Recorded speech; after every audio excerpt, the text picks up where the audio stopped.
பழனி முருகன் கதையின் ஆரம்பம்.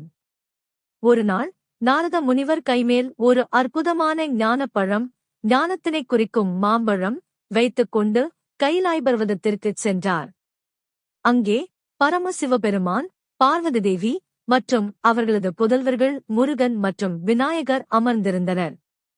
நாரதர் கூறினார், இந்த ஞானப்பழம் மிகச் சிறப்பானது. இதைப் பெற்றவர் எல்லா உலகிலும் தலைவனாக விளங்குவார். ஆனால் ஒரு நபருக்கே இதை அழிக்க இயலும். இதைக் கேட்டதும் முருகரும் விநாயகரும் இருவரும் அதைப் பெற விழைந்தனர். சிவபெருமான் ஒரு நிபந்தனை வைத்தார்.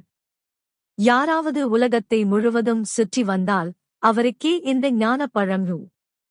உடனே முருகன் தம் வாகனமான மயிலில் ஏறி கடல் கடந்து பர்வதங்களை மீறி பூமி முழுதும் சுற்றி வந்தார்.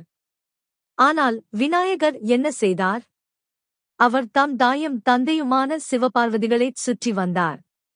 அம்மா, அப்பாதான் எனக்கு பூமி. அவர்களைச் சுற்றினேன், எனவே நான் உலகத்தைச் சுற்றி வந்தேன் என்றார்.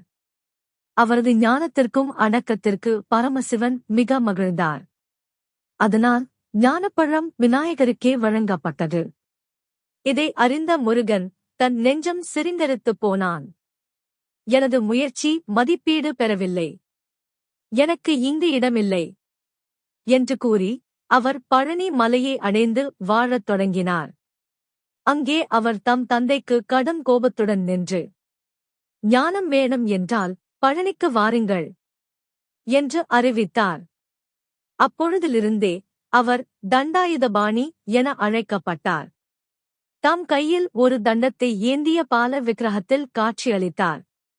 ஆன்மீக கருத்து: உண்மையான ஞானம் வெளி உலகத்தைச் சுற்றி அறியும் இல்லை. பெற்றோர், தர்மம், பாசம் ஆகியவற்றை உணர்வதில்தான் உள்ளது. இக்கதையின் வழியாக முருகன் அருளும் உண்மை என்னவெனில், நிம்மதி, ஞானம், பக்தி எல்லாம் உள்ளத்தில்தான் பிறக்கும்.